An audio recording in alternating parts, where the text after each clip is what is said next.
Baik, di awal sebagaimana kita ketahui bahwa administrasi kependudukan sangat penting dimiliki oleh seorang penduduk. Karena dari administrasi kependudukan akan terdata eh, berbagai keperluan dan juga berbagai peristiwa kependudukan dan juga peristiwa penting seorang penduduk. Iya.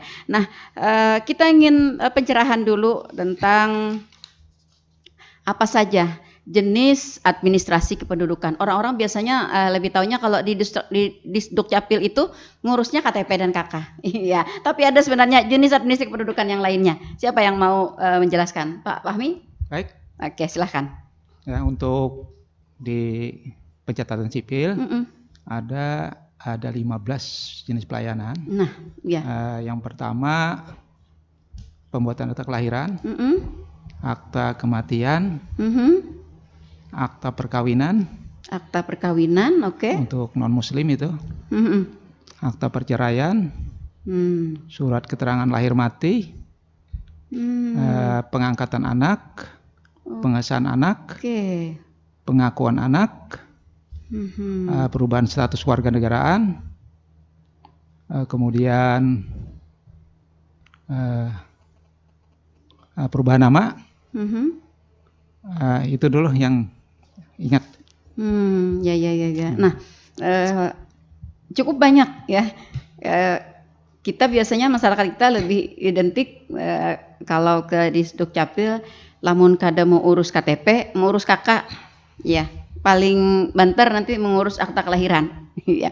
Dari sekian jenis administrasi kependudukan, Pak Fahmi, yang lebih tidak diketahui, kalau yang lebih diketahui pasti KTP ya. Ya, yang lebih tidak diketahui oleh masyarakat kita dan masyarakat kita jarang sekali mengurus itu apa, Pak? Terkait dengan perubahan status kewarganegaraan. Perubahan status kewarganegaraan ini berarti bagi penduduk asing atau penduduk Indonesia ya yang berubah. Ya, untuk tanah laut sendiri volumenya seperti apa, Pak?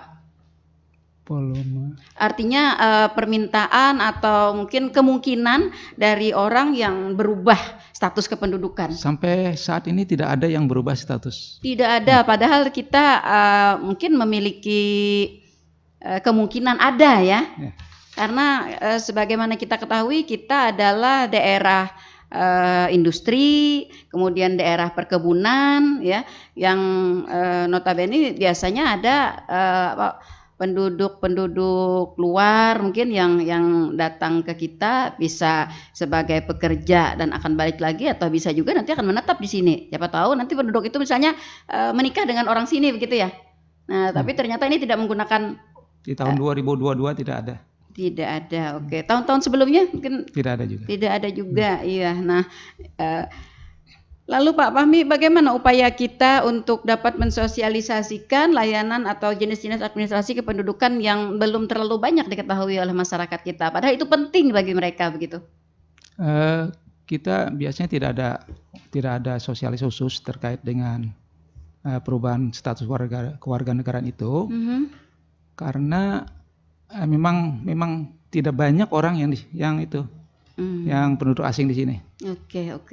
Tapi kalau yang lainnya berarti sudah dapat dipahami ya oleh masyarakat kita ya, terkait dari tadi akta kematian. Nah, kalau beberapa tahun yang lalu akta kematian juga jarang dipergunakan oleh masyarakat kita, kecuali mereka akan memerlukan akta itu begitu. Nah, itu yang anunya.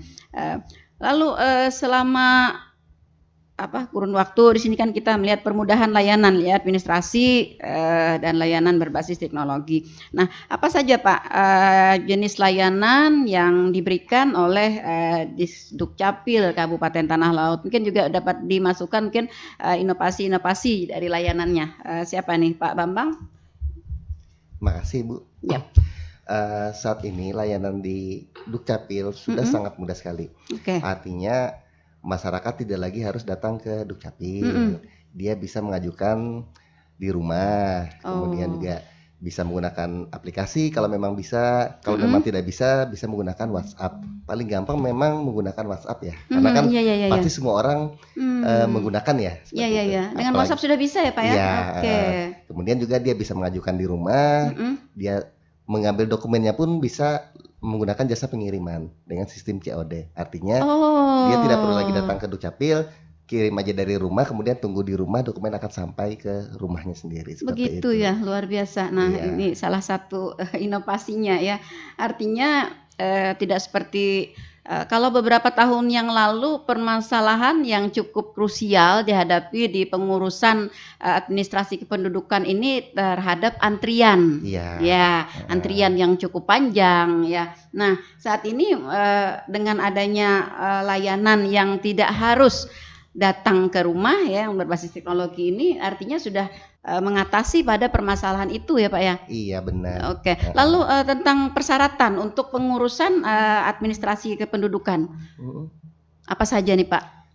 Kalau melalui layanan online itu sudah lengkap di sana. Jadi kalau misalnya dia menggunakan aplikasi, dia sudah tertera di situ. Jadi syarat-syaratnya apa aja, dia tinggal melengkapi aja seperti itu. Jadi memang sudah disediakan di aplikasi. Kalau misalnya menggunakan WhatsApp, dia bisa tanya jawab dulu sama CS-nya kita, nanti diberi penjelasan, kemudian dia tinggal melengkapi. Artinya kalau di aplikasi dia bisa download persyaratannya, formulirnya dia bisa download dan cetak sendiri. Tapi kalau misalnya lewat WhatsApp nanti dikirimkan sama customer service kita seperti itu. Untuk formulir-formulirnya. Oke. Iya. Berarti ia harus mendownload aplikasi. Iya. Kalau menggunakan aplikasi silakan dia download di Play Store ada. Apa tuh aplikasinya Pak? Namanya Silakas. Silakas. Iya. Oke. Apa artinya Pak Silakas Pak? Apa ya? Sistem informasi layanan administrasi kependudukan via smartphone. Seperti itu. Iya. Oke, luar biasa. Ini berarti apakah ini merupakan inovasi dari kita atau memang ini adalah program dari pusat berarti? Ini adalah inovasi dari kita sendiri, Bu.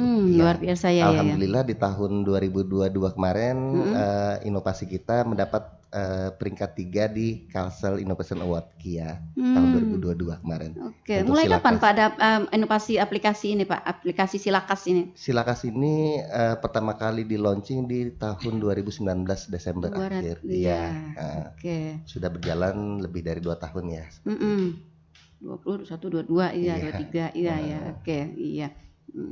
Lalu untuk pengurusan yang secara manual itu masih tetap dilayani Pak? Masih Bu. Masih. Malah sekarang tidak harus datang ke Dukcapil. Sekarang ke kecamatan pun bisa. Kemudian juga kita sudah bekerja sama dengan KUA, kemudian dengan pengadilan agama, terus juga rumah sakit. Nah, artinya ketika misalnya orang melahirkan di rumah sakit, nanti secara otomatis dia akan mendapatkan dokumen kependudukan. Oh begitu. Iya, kemudian juga misalnya dia menikah di KUA, suatu hari misalnya. Nanti selain dapat buku nikah, dia juga dapat dokumen kependudukan hasil perubahan statusnya. Otomatis Pak? Iya, seperti itu. Oh ya. Nah, ini sudah luar biasa ya yang layanan yang diberikan. Artinya kita untuk perubahan-perubahan status tadi yang asalnya bujangan begitu ya, perawan ya, belum kawin ya. Artinya langsung ya Pak ya? Iya, langsung. Oke, bekerja sama dengan KUA dan bagus sekali. Sehingga masyarakat kita memang benar-benar dapat dipermudah dengan adanya sistem ini begitu. Nah, lalu dalam pelaksanaan aplikasi kita, kemudian juga pelayanan kita yang berbasis teknologi ya. Adakah mungkin kendala-kendala yang dihadapi atau mungkin ada sesuatu mungkin yang lebih berbeda mungkin dari pelayanan itu. Saya ke Ibu Siti Hairiah. Iya, Ibu Siti Hairiah. Bagaimana Bu pelayanannya Bu? Ya, terima kasih Ibu. Jadi untuk pelayanan administrasi kependudukan berbasis online atau offline memang saat ini untuk kendala-kendala itu tidak banyak. Yang terkendala itu hanya kita kadang tidak memiliki belangko. Nah, jadi untuk belangko KTP elektronik itu memang aturannya adalah penyediaannya itu pengadaan itu oleh pusat. Jadi kabupaten kota itu hanya menerima pengadaan belangko dari pusat seperti itu. Jadi terkendalanya mungkin di awal-awal tahun atau akhir tahun ketika sedang proses pengadaan. Nah, jadi biasanya ada jeda waktu kekosongan belangko. Mungkin karena dia diadakan seluruh Indonesia, jadi dia adalah proses lelang seperti itu. Tapi kalau selebihnya tidak, karena selain layanan online, Disdukcapil juga tetap memelihara layanan offline. Ini mengakomodir untuk para lansia, terus disabilitas, karena penduduk lansia, disabilitas, dan ODGJ itu kan mereka juga berhak memiliki dokumen kependudukan. Karena seperti yang Ibu sampaikan di pertama tadi, dokumen kependudukan itu sangat penting.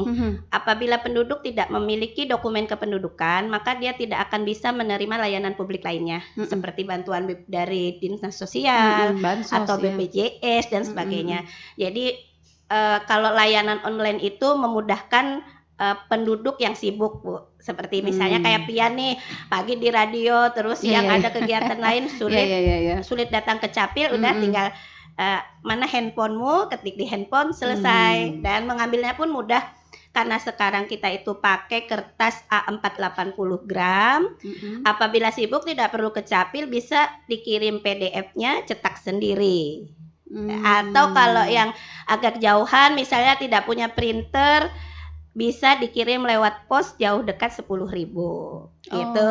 Jadi untuk yang sibuk, menurut Ulun lah, kalau Ulun bicaranya sebagai penduduk itu benar-benar sangat terbantu. Artinya tidak perlu capek-capek ke Capil. Kalau misalnya datang tentu akan lebih dari 10.000 ya, Bu ya. Apalagi kalau misal dari Kintab contoh.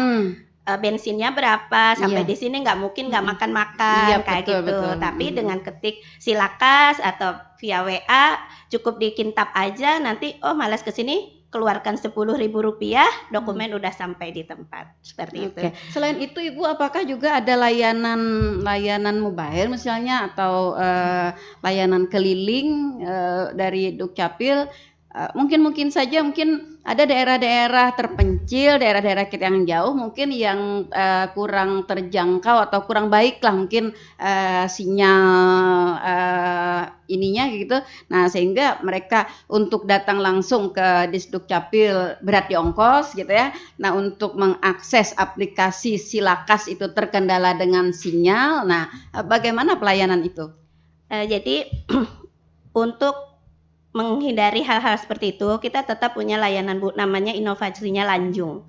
Jadi Lanjung ini kita tidak hanya berkunjung ke desa-desa, seperti kita berkunjung juga ketika acara kegiatan Bapak Bupati kita, yaitu Manunggal Tuntung Pandang. Kita selalu hadir melakukan pelayanan. Kita juga datang ke desa-desa yang memang memerlukan layanan kunjungan. Seperti kemarin kita telah melaksanakan layanan terintegrasi dengan pengadilan agama terkait dengan isbat nikah. Nah, karena orang-orang di sana itu kan belum memiliki buku nikah, lalu mereka mengadakan isbat nikah, terus kami Dukcapil merubahkan dokumen kependudukannya, membuatkan akte anak-anaknya seperti itu. Untuk lansia, ODGJ, terus penyandang kebutuhan yang khusus, itu kita juga datang door to door, Bu. Artinya kita langsung berkunjung ke rumahnya untuk melakukan layanannya seperti itu.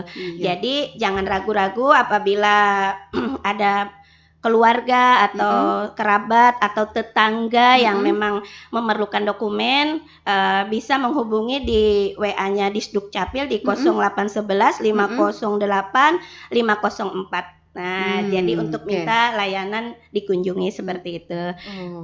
Siapa saja, Bu, yang bisa mendapatkan layanan kunjungan? Semua bisa, Bu, terutama untuk yang lansia, ODGJ, dan penyandang disabil lainnya, Bu, seperti itu. Oke. Nah, lalu untuk meminta layanan kunjungan ini, apakah harus ada ketentuannya? Misalnya orang yang memerlukan layanan, misalnya harus lebih daripada 5 orang atau bagaimana begitu? Karena mungkin kalau hanya 1 orang, mungkin ya Disdukcapil agak agak-agak gimana gitu ya, mendatangi misalnya kan di Sukcapil sendiri datang tentu dengan tim ya, tidak sendiri, tidak berdua begitu kan ada timnya. Nah, bagaimana ini, Bu? Jadi kami tidak membatasi, Bu. Artinya kalau orang penyandang difabel itu kan kita tidak bisa mengakomodir yang di desa itu penyandang difabelnya berapa. Jadi meskipun dalam jumlah satu orang karena kita basisnya door to door kan, layanan berkunjung. Artinya tidak hanya ke desa, ke sekolahan, bahkan kita juga berkunjung ke sekolah SLB. Jadi di satu rumah pun, satu orang pun di situ ada lansia dan memang harus memerlukan dokumen kependudukan, kita hadir ke sana. Jadi timnya memang kami datang pakai tim, Bu, tapi 2 orang udah cukup. Karena sekarang kita sudah dipermudah, artinya kami hanya membawa alat mobile. Dengan alat mobile itu tidak perlu banyak-banyak orang. Artinya layanan di kantor pun tetap lancar. Kami bisa juga melakukan layanan kunjungan. Biasanya cukup 2 orang, Bu. 1 supir, 1 operator. Oh begitu. Iya, siap. Sudah sudah begitu permudah memang ya. Iya. Jadi artinya para pendengar ya, 1 orang pun masih bisa dilayani ya untuk layanan kunjungan ini. Asalkan mungkin alasannya untuk minta dikunjungi itu dapat diterima gitu ya. Ya mungkin karena kesibukan ya, khususnya tadi karena lansia dan disabil ya, disabilitas. Oke. Baik, mudah-mudahan ini berlanjut layanan ini ya sehingga masyarakat kita memang benar-benar dapat dipermudah. Selama ada inovasi Lanjung ini Bu Hair, bagaimana antusias masyarakat? Banyak permintaan minta dikunjungi atau bagaimana? Alhamdulillah, Bu, banyak. Apalagi ketika dana bantuan sosial akan dikucurkan. Karena saat ini tanpa memiliki KTP elektronik tidak bisa membuka rekening. Kan sekarang bantuan-bantuan tidak ada yang tunai ya, Bu.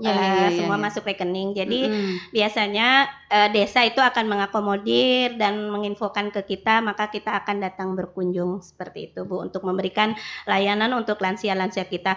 Hanya saja mungkin seiring berjalannya waktu, Bu, karena bantuan sosial ini juga dikucurkan sudah dari lama juga, mungkin hanya 1-2 orang lah yang belum memiliki KTP seperti itu. Karena ada beberapa itu yang masih memikirkan bahwa disabil itu adalah aib, Bu. Jadi ada beberapa yang betul. Orang tua yang belum menyadari, padahal dengan memiliki dokumen kependudukan, anak-anak difabel kan sekarang untuk layanan administrasi pelayanan publik lainnya kan diutamakan nih. Nah, jadi memang di dalam sistem informasi administrasi kependudukan pun, Bu, sekarang itu sudah mengakomodir tentang apa yang diderita si anak, misalnya penduduk itu, misalnya dia lahir dengan kekurangan atau dengan memiliki difabel. Jadi dengan menerbitkan biodata yang mengakomodir di situ dia memiliki cacat fisik atau cacat mental, maka ketika dia ingin mendapatkan layanan publik lainnya kan dia akan mendapatkan layanan khusus.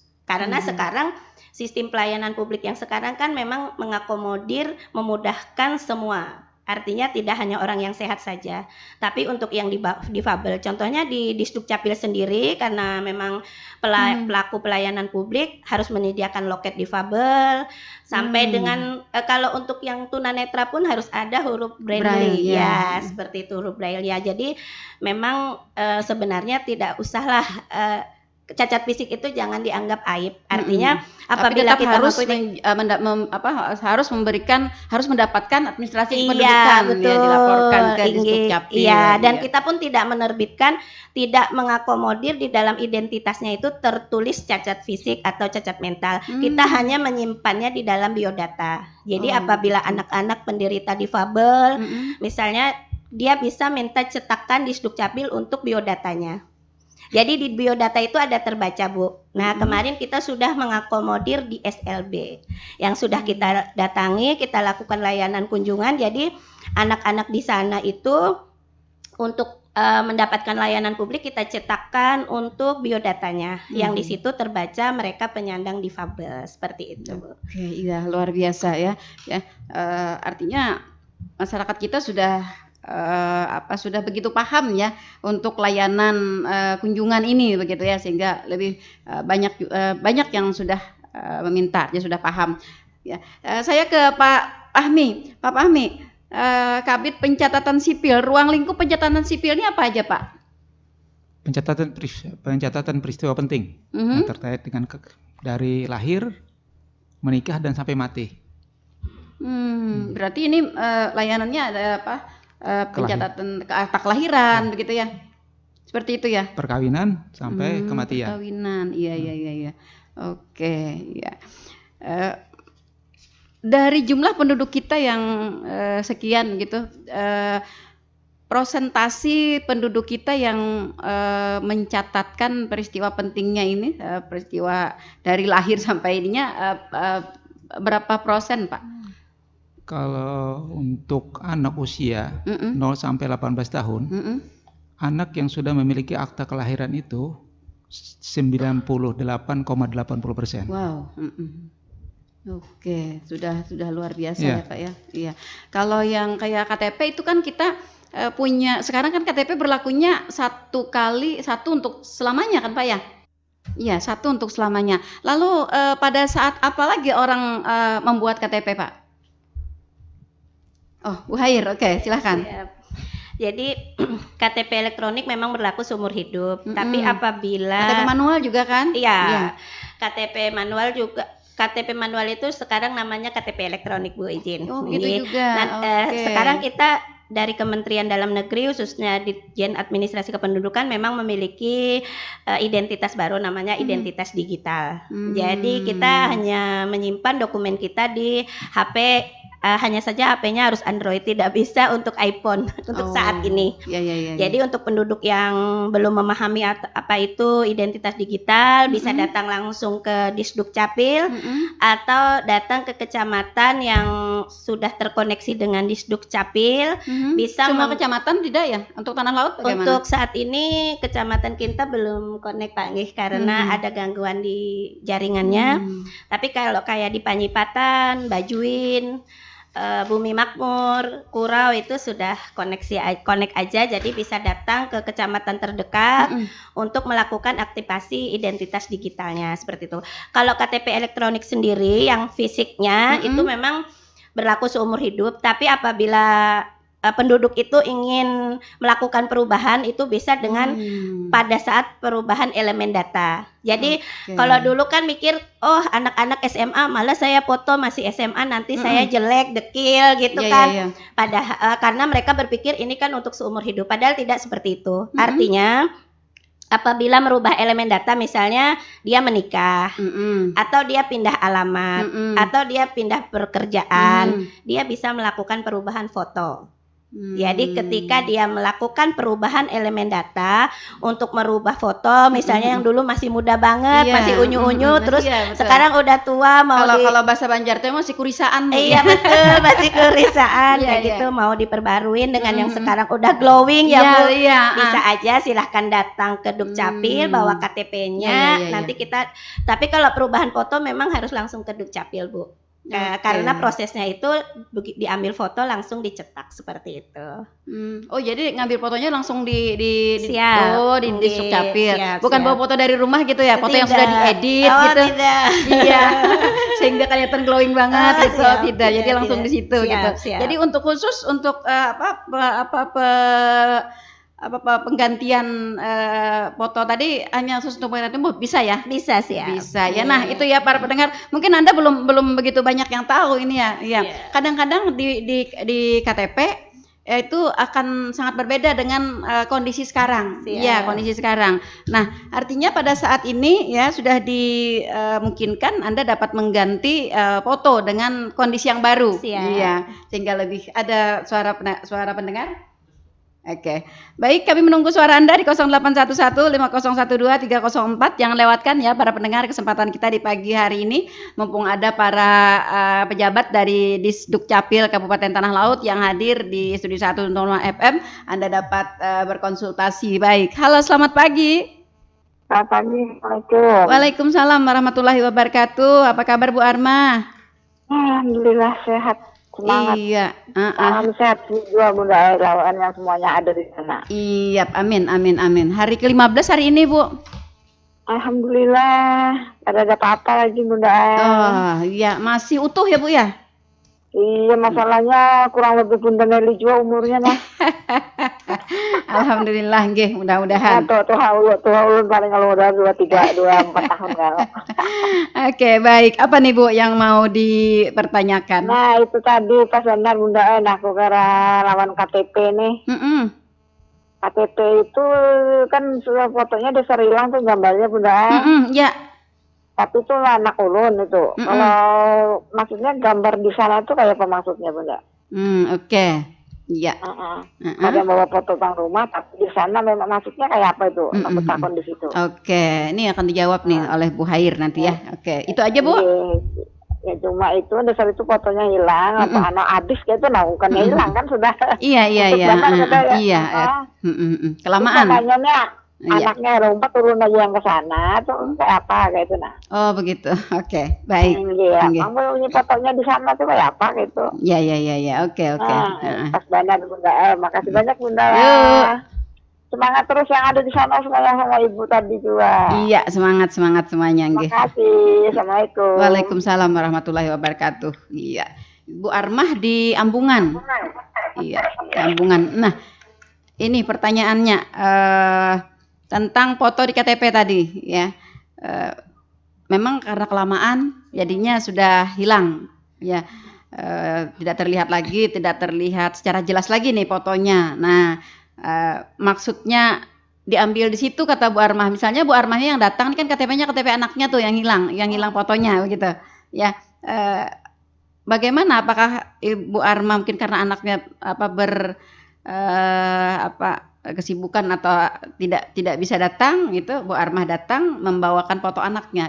Bisa dimungkinkan nggak seperti itu Bu Hair? Bisa. Jadi untuk penggantian KTP elektronik akibat rusak, hilang atau sebagainya itu bisa diwakilkan oleh siapa aja selama dia tidak ingin itu tadi Bu melakukan perubahan foto. Biasanya kan minta cetak ulang sekalian ganti foto. Nah, jadi kalau memang dia tidak ingin melakukan perubahan apapun, artinya elemen datanya itu tidak berubah, hanya mengganti karena kabus menjadi terang aja, siapa aja bisa bawakan. Seperti itu. Tinggal bawa aja KTP aslinya, datang langsung ke Dukcapil nanti digantikan. Artinya nanti keluarnya akan fotonya sama dengan foto yang lama. Iya, sama. Iya, maksudnya Bu Armah ini tadi mau diganti dengan foto yang baru mungkin ya. Kalau mau diganti dengan foto yang baru harus yang bersangkutan datang. Kan yang difoto yang bersangkutan. Iya. Artinya Bu Armah tidak bisa membawakan foto anaknya begitu ya. Membawa. Iya. Seperti itu ya Bu Armah. Kalau misalnya mau minta cetakan ulang KTP-nya ya supaya fotonya terlihat lebih jelas, tapi tetap foto yang itu ya Bu ya. Nah, itu bisa diwakilkan oleh Bu Armah ya. Tetapi ya ketika mau minta cetakan itu dengan penggantian foto yang baru ya. Nah, itu harus yang bersangkutan yang datang. Seperti itu ya. Jelas ya Bu Armah dan para pendengar kita semua di pagi hari ini. Ya. Jadi ya, karena foto kan tidak bisa diwakilkan. Kalau misalnya membawa dari rumah tidak bisa juga Bu ya. Bisa, siap. Ini foto anak saya gitu. Ini yang tidak bisa siap karena dia berbasis elektronik. Iya, memang harus dipoto Bu, memang harus dipoto di sana ya kalau memang mau melakukan penggantian foto ya. Kalau minta cetakan dengan foto yang lama ya, foto yang tetap ada di situ ya, bisa diwakilkan. Seperti itu ya. Nah, jelas ya Bu ya. Jelas para pendengar juga ya. Ini mudah-mudahan dapat dipahami bagi semuanya. Oke, baik saya ke Pak Bambang. Pak Bambang, informasi administrasi kependudukan apa nih yang dapat diberikan? Seperti apa itu Bu? Di Dukcapil, informasi administrasi kependudukan, misalnya kayak data kependudukan apa begitu yang tercover di sana Bu, Pak? Jadi segala informasi itu sebenarnya bisa diakses di website kita Bu. Oke. Nah, jadi terkait data, terus kemudian informasi-informasi yang diperlukan, syarat dan prasyarat segala macam itu ada di website kita. Oke. Jadi kalau misalnya dia punya jaringan internet atau punya handphone bisa diakses di website. Tapi kalau misalnya memang tidak paham juga, tadi bisa langsung ke CS kita, bisa melalui WhatsApp tadi, nanti tanya-tanya di situ, nanti akan kita jawab juga seperti itu. Oke. Selain daripada itu Pak, informasi lain yang dapat diperoleh oleh misalnya masyarakat atau lembaga atau instansi apa saja Pak di Dukcapil? Misalnya tentang jumlah penduduk anak misalnya, kemudian jumlah penduduk dalam usia tertentu, mungkin seperti itu? Uh, Selama itu ada permintaan data, kita bisa sajikan. Cuma dalam bentuk jumlah, bukan by name by address seperti itu. Jadi kalau misalnya dia, misalnya SKPD lain, misalnya perlu berapa jumlah penduduk kita sekarang, kita bisa berikan. Kemudian juga berapa jumlah penduduk usia sampai dengan 17, kita bisa berikan. Di website kita juga sudah ada, sudah lengkap kok seperti itu. Jadi tinggal. Kecuali mungkin ada permintaan dalam jumlah tertentu misalnya, khusus. Misalnya kayak kita ingin mengetahui jumlah penduduk anak kita begitu. Kalau di statistik kan pendataan itu kan kelipatan 5 ya. 0 sampai 5 tahun ya, kelipatan 5 seperti itu. Nah, sedangkan yang berusia anak kan ada sampai dengan 18. Nah, artinya kan ada perbedaan rentang waktu ini begitu ya. Nah, jadi artinya permintaan khusus dapat dilayani ya Pak ya. Namun hanya jumlah yang diberikan. Iya, seperti itu ya. Lalu untuk ini tadi ada kerjasama ya dengan KUA, kemudian dengan ada pengadilan agama, kemudian dengan rumah sakit. Apa yang mendasari adanya kerjasama ini Pak? Apakah memang ada program dari pusat atau memang ini adalah pure gitu kebijakan dari pemerintah kita? Ini kebijakan dari pemerintah kita sebenarnya Bu. Artinya kan dokumen kependudukan itu adalah sesuatu hal yang sangat penting. Artinya kita mengurus layanan publik itu dasarnya adalah dokumen kependudukan. Misalnya kita mau ngurus BPJS pun harus ada KTP dan KK. Nah, seperti itu. Artinya begitu pentingnya, maka paling tidak orang itu mendapatkan mudah juga seperti itu. Nah, jadi bisa tadi kalau misalnya dia mau perubahan data misalnya ke KUA harusnya dia langsung dapat, bisa juga kan seperti itu. Artinya tidak ada kata yang susah sekarang ini untuk mendapatkan dokumen kependudukan seperti itu. Oke. Dengan adanya kemudahan-kemudahan itu, apakah tidak ada kemungkinan Pak untuk misalnya adanya penyalahgunaan atau bagaimana begitu? Nah, terkait penyalahgunaan itu kan kembali ke masing-masing lagi seperti itu. Kalau memang ada niat memang seperti itu kan ya kita mau seperti apa juga pasti bisa kan ya. Tidak terdeteksi gitu. Maksud saya Pak? Kalau elektronik harusnya terdeteksi Bu seperti itu. Artinya kalau misalnya contoh aja pemalsuan misalnya, kalau misalnya untuk apalagi kan kita sekarang kan kertas putih ya, nah itu kan sebenarnya bisa kita cek di scan barcode-nya. Jadi kalau misalnya untuk ini asli apa tidak itu kan bisa tinggal di scan barcode-nya, nanti ada tulisannya valid dan tidak valid seperti itu. Gitu. Adakah kemungkinan data kependudukan itu double atau bagaimana Pak? Ada? Sekarang kan sudah KTP elektronik, artinya satu orang satu identitas. Jadi kalau dia merekam 2 kali itu tidak bisa Bu. Misalnya aja dia merekam di sini, kemudian sudah terbit KTP elektroniknya, kemudian juga dia merekam lagi di kabupaten lain. Nanti untuk yang perekaman kedua itu terdeteksi duplikat rekod. Artinya dia cuma bisa memiliki satu identitas. Iya. Jadi tidak ada lagi sekarang yang data ganda. Satu penduduk satu identitas ya. Iya benar. Iya. Lalu kita beberapa waktu yang lalu juga kita ada talkshow dengan KP2KP Pak Fahmi. Nah lalu ada program atau ada memang perintah untuk NPWP itu nomor NPWP kita adalah nomor NIK. Nomor NIK kependudukan. Nah, sehingga akan terdeteksi katanya di situ setelah dibuka NIK-nya itu seluruh data-data termasuk juga harta kekayaan ada di situ. Ini pengamanannya bagaimana nih Pak Fahmi? Oh Pak Bambang ya. Oke, bagaimana Pak? Sekarang ini kan lembaga yang bekerja sama ini dia mengakses data di kementerian Bu. Artinya kementerian sendiri memang menjaga datanya. Makanya itu kita tidak bisa lagi memberikan data by name by address. Karena memang database itu tidak ada lagi di tempat kita. Database ada di pusat data kementerian. Mereka yang memelihara, mereka yang menjaganya untuk menghindari terjadinya kebocoran data. Nah, artinya memang tidak sembarang orang yang bisa mengakses data tersebut. Artinya harus melakukan serangkaian seperti PKS dan segala macam seperti itu. Nah, kalau terkait jumlah kan tidak masalah karena jumlah aja. Tapi kalau misalnya seperti tadi laporan harta kekayaan apa segala macam itu kan memang sudah secara pribadi gitu iya, ya. nah itu memang sudah kerjasamanya ke kementerian. Artinya kementerian yang Di Dukcapil menjaga. sendiri Pak? Kalau kita support pelayanannya Bu. Nah artinya pelayanannya di kita, kemudian untuk datanya itu di kementerian langsung, kementerian yang mengambil alih. Nah iya, seperti itu. Iya. Karena dikhawatirkan begini Pak, saat ini kan karena memang ilmu pengetahuan dan teknologi kita sudah begitu canggih ya, banyak hacker-hacker gitu. Iya benar. Iya, sehingga dengan berlakunya artinya dengan mengakses atau menginput nick seorang akan keluar seluruh identitas bahkan seluruh harta kekayaannya ada di sana seperti itu. Nah, itu yang dikhawatirkan banyak oleh penduduk kita, Pak. Iya. Jadi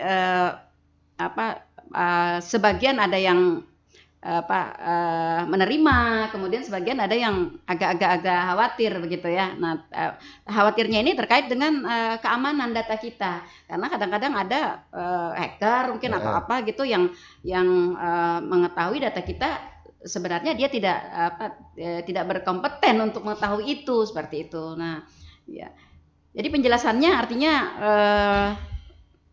keamanan data itu? Iya, data kita benar-benar aman karena memang pengelolanya cuma satu sekarang Bu, Kementerian Dalam Negeri. Nah artinya sumber data itu ada di sana.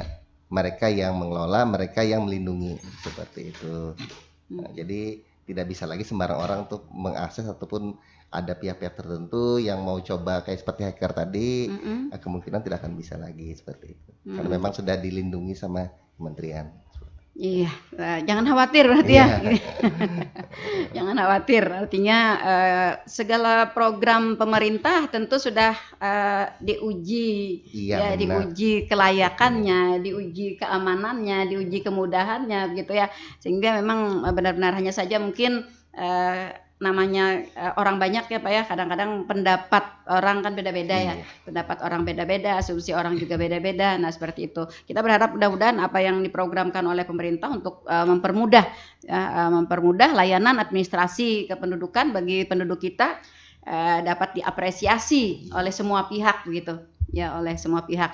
Dan mudah-mudahan ini juga memang benar-benar untuk mempermudah, artinya bukan untuk sesuatu hal yang digunakan menyimpang atau menyalahi aturan begitu ya, seperti itu. Oke, baik para pendengar Radio Tuntung Panah FM di mana saja Anda berada ya, apa yang kita perbincangkan di pagi hari ini memang benar-benar menyentuh kepada kepentingan masyarakat ya, karena memang administrasi kependudukan ini adalah hal yang sangat penting untuk dimiliki. Dan sekarang ya, selain daripada administrasi kependudukan yang berbentuk fisik ya, kita juga sudah melayani administrasi pendudukan yang apa tadi Bu Hair? Identitas digital. Iya, ya, berbasis digital. Nah, berbasis digital ya. Jadi lalu kalau misalnya ada penduduk kita nih mempunyai yang belum digital, Ibu, untuk beralih ke digital. Untuk beralih ke digital itu tadi silahkan datang ke kecamatan terdekat atau langsung datang ke Disdukcapil dengan download dulu di Play Store Identitas Kependudukan Digital. Nanti untuk verifikasinya silahkan datang ke Disdukcapil Kabupaten Tanah Laut atau ke kecamatan terdekat. Oke, jadi bisa ya.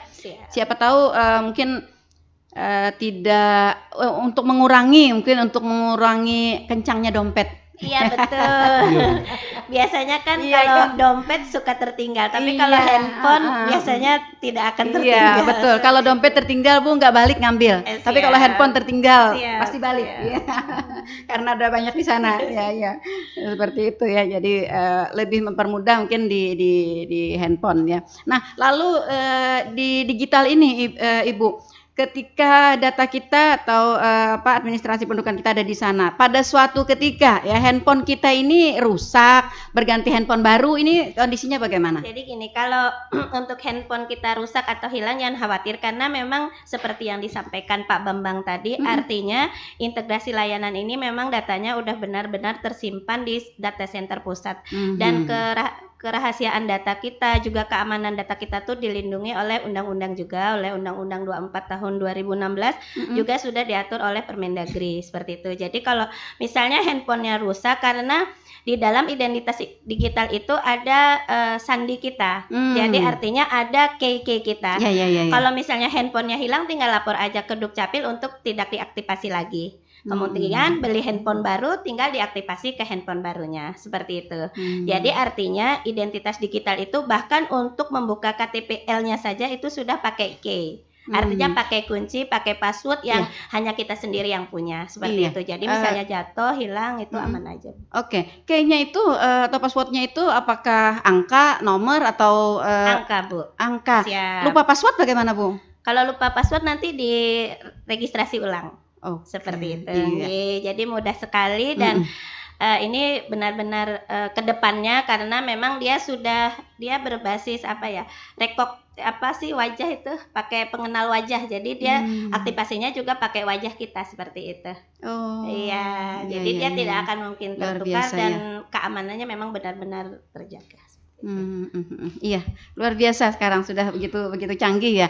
Jadi para pendengar bisa berpindah ya dari administrasi kependudukan yang dimiliki secara fisik ya bisa ke digital tadi ya untuk mengurangi mungkin bawaannya ya.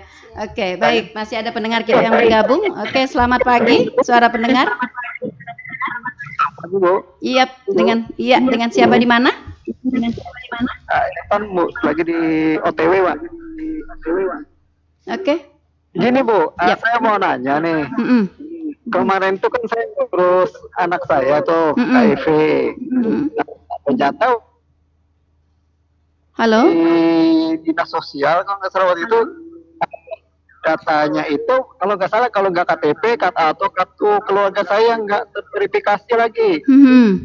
Jadi saya disuruh minta lagi ke Dukcapil untuk verifikasi. Dan memang waktunya memang pendek. Hari saya diberi Dukcapil verifikasi. Cuma yang saya tanyakan, kenapa kita bikin KTP atau buat KTP itu nggak langsung diverifikasi, Bu? Oke. Baik. Jadi 2 kali kerja. Kayaknya warga atau masyarakat ini. Ya. Apa enggak? Iya, enggak otomatis gitu Pak ya. Verifikasi. Kita tuh apa harus verifikasi. Tapi kan kesian loh. Kalau yang diambil buka Labuan Amat itu kan apalagi di tangan.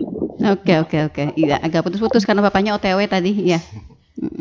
Oke, dapat dipahami Pak. Baik, terima kasih Bapak yang lagi OTW sambil OTW nih Bu ya.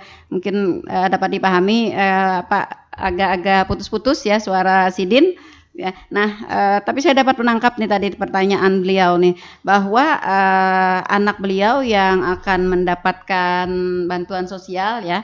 Nah, di dinas sosial itu terkendala KTP kartu keluarga itu tidak terverifikasi. Nah, lalu harus memverifikasi ke Disdukcapil. Ini apa yang menyebabkan Pak sehingga tidak otomatis terverifikasi seluruh administrasi kependudukan kita? Jadi sebenarnya gini Bu. Seperti pihak ketiga, baik itu dinas sosial, kemudian perbankan, apa segala macam itu kan mereka memang membaca data di kementerian. Nah, data di kementerian itu kan sebenarnya sumber data kan dari kita. Nah, kita melakukan update misalnya, itu secara otomatis memang terkirim ke kementerian. Nah, kemudian di kementerian inilah yang mungkin nanti tergantung lagi di pihak yang pembaca datanya. Apakah di pihak pembaca datanya ini memang online atau tidak seperti itu. Artinya kan bisa aja di kementerian sudah update tapi ternyata di pihak yang membaca datanya memang terjadi koneksi misalnya atau gagal misalnya koneksinya. Nah, otomatis kan memang datanya tidak terbaca seperti itu. Sama aja kayak Dinsos tadi. Nah, Dinsos tadi bisa aja kan di kementeriannya datanya sudah terupdate tapi ternyata di Dinsosnya sendiri yang memang aplikasinya atau misalnya sistemnya mereka yang tidak mendukung misalnya seperti itu. Nah, memang kalau di kita sekarang ini kan karena memang sudah data terpusat, namanya kan siap terpusat. Artinya ketika data itu kita ubah di tempat kita, secara otomatis memang datanya langsung update Bu. Tidak ada lagi yang verifikasi manual seperti itu. Karena kan datanya real time sudah. Datanya ada satu data di kementerian. Artinya tidak ada lagi yang seperti kata Bapak tadi yang tidak update katanya Iya, seperti itu. KTP-nya terverifikasi tapi kakaknya tidak begitu. Iya, apa tidak sepaket begitu? Iya, padahal kan sekarang ketika kita melakukan update data di tempat kita secara real time memang datanya langsung berubah seperti itu. Lalu lah, kalau misalnya terjadi seperti ini, seperti yang dialami oleh Bapak ini tadi Pak, Iya. waktunya kan pendek nih untuk kita harus bolak-balik ke Disduk Capil begitu. Apa upaya yang lebih dapat mempermudah layanan ini pada masyarakat kita? Nah itu tadi kita ada namanya layanan online tadi Bu. Bisa lewat WhatsApp tadi bisa, kemudian juga lewat aplikasi juga bisa. Nanti akan kita bantu seperti itu. Jadi nanti akan kita bantu. Biasanya kita akan bantu melaporkan juga Bu. Nah karena kan memang apa sih namanya? Untuk pembacaan data ini kan adanya di kementerian. Sebenarnya juga kementerian juga sudah menyediakan call center sebenarnya. Jadi ketika datanya tidak terbaca atau misalnya tidak terverifikasi seperti tadi, seyogianya instansi yang bersangkutan mungkin yang melakukan verifikasi ke kementerian begitu ya. Iya. Karena ketika mereka melaporkan ke kita, kita juga melaporkan kembali ke sana Bu. Karena memang tanggung jawabnya adalah di kementerian seperti itu. Karena harusnya kan kayak pihak Dinsos tadi atau misalnya masyarakat sendiri ketika datanya tidak terbaca dia bisa langsung menghubungi call center di kementerian seperti itu. Kalau sejatinya berarti kalau KTP-nya terverifikasi berarti seluruh administrasi pendudukannya terverifikasi ya Pak ya? Benar. Iya. Begitu ya Pak ya. Sejatinya sebenarnya harus terverifikasi semuanya. Nah, kalaupun misalnya yang seperti dialami oleh Bapak yang sedang OTW ini ada kendala itu mungkin karena jaringan mungkin ya. Nah, karena sesuatu hal yang di luar dari yang dapat menghambat dari luar gitu. Benar. Nah, seperti itu. Nah, pada saat waktunya mepet sekali, Pak. Nah, untuk memverifikasi ini. Kembalikan lagi ke pihak yang bersangkutannya. Maksudnya kayak misalnya dia mengurus ke Dinsos, apakah nanti Dinsos ada kebijakan tersendiri seperti itu. Nah, dari Distrik Capil sendiri dengan Dinas Sosial ada MOU atau ada kesepakatan bagaimana? Sebenarnya kita sudah kerjasama Bu. Artinya ada namanya satu data. Jadi ketika misalnya masyarakat itu datanya dia mau mengurus mengurus bantuan misalnya. Nah nanti Dinsos itu sebenarnya dia bisa membuka di aplikasi yang disediakan oleh Diskominfo. Nah di situ artinya dia mana-mana data yang sesuai dia bisa ambil dari situ. Nah ada namanya satu data sebenarnya itu mungkin pihak Kominfo sendiri ya yang memegang yang mengelola aplikasinya itu. Ya. Memang semestinya harus SKPD yang bersangkutan ya, sehingga tidak mempersulit kepada masyarakat kita begitu ya. Nah mungkin ini adalah sebuah catatan ya Pak ya bagi kita ya SKPD pemerintah agar mungkin kita lebih mempererat kerjasama nih sama-sama SKPD yang ada kaitannya begitu untuk kita lah yang lebih lebih berupaya terlebih dahulu begitu ya sehingga tidak mempersulit kepada masyarakat karena masyarakat apalagi kalau mau dapat bantuan ya ada terkendala sedikit rasanya tuh rasa gimana sudah ya ya seperti itu. Oke, baik Bapak dan Ibu para pendengar sekalian begitu berupayanya pemerintah kita untuk mempermudah segala bentuk pelayanan administrasi kependudukan dan juga layanan berbasis teknologi khususnya di Kabupaten Tanah Laut. Namun tentu saja ya segala apa yang diprogramkan tentu ada kendala-kendala. Namun pemerintah selalu berusaha khususnya pada SKPD terkait ya dalam hal ini Disduk Capil untuk meminimalisir ya kendala-kendala tersebut. Ya, mudah-mudahan ini memang benar-benar dapat dimanfaatkan oleh masyarakat kita secara keseluruhan dan permudahan layanan administrasi kependudukan dan juga layanan berbasis teknologi ini dapat menjangkau kepada seluruh masyarakat Kabupaten Tanah Laut pada akhirnya.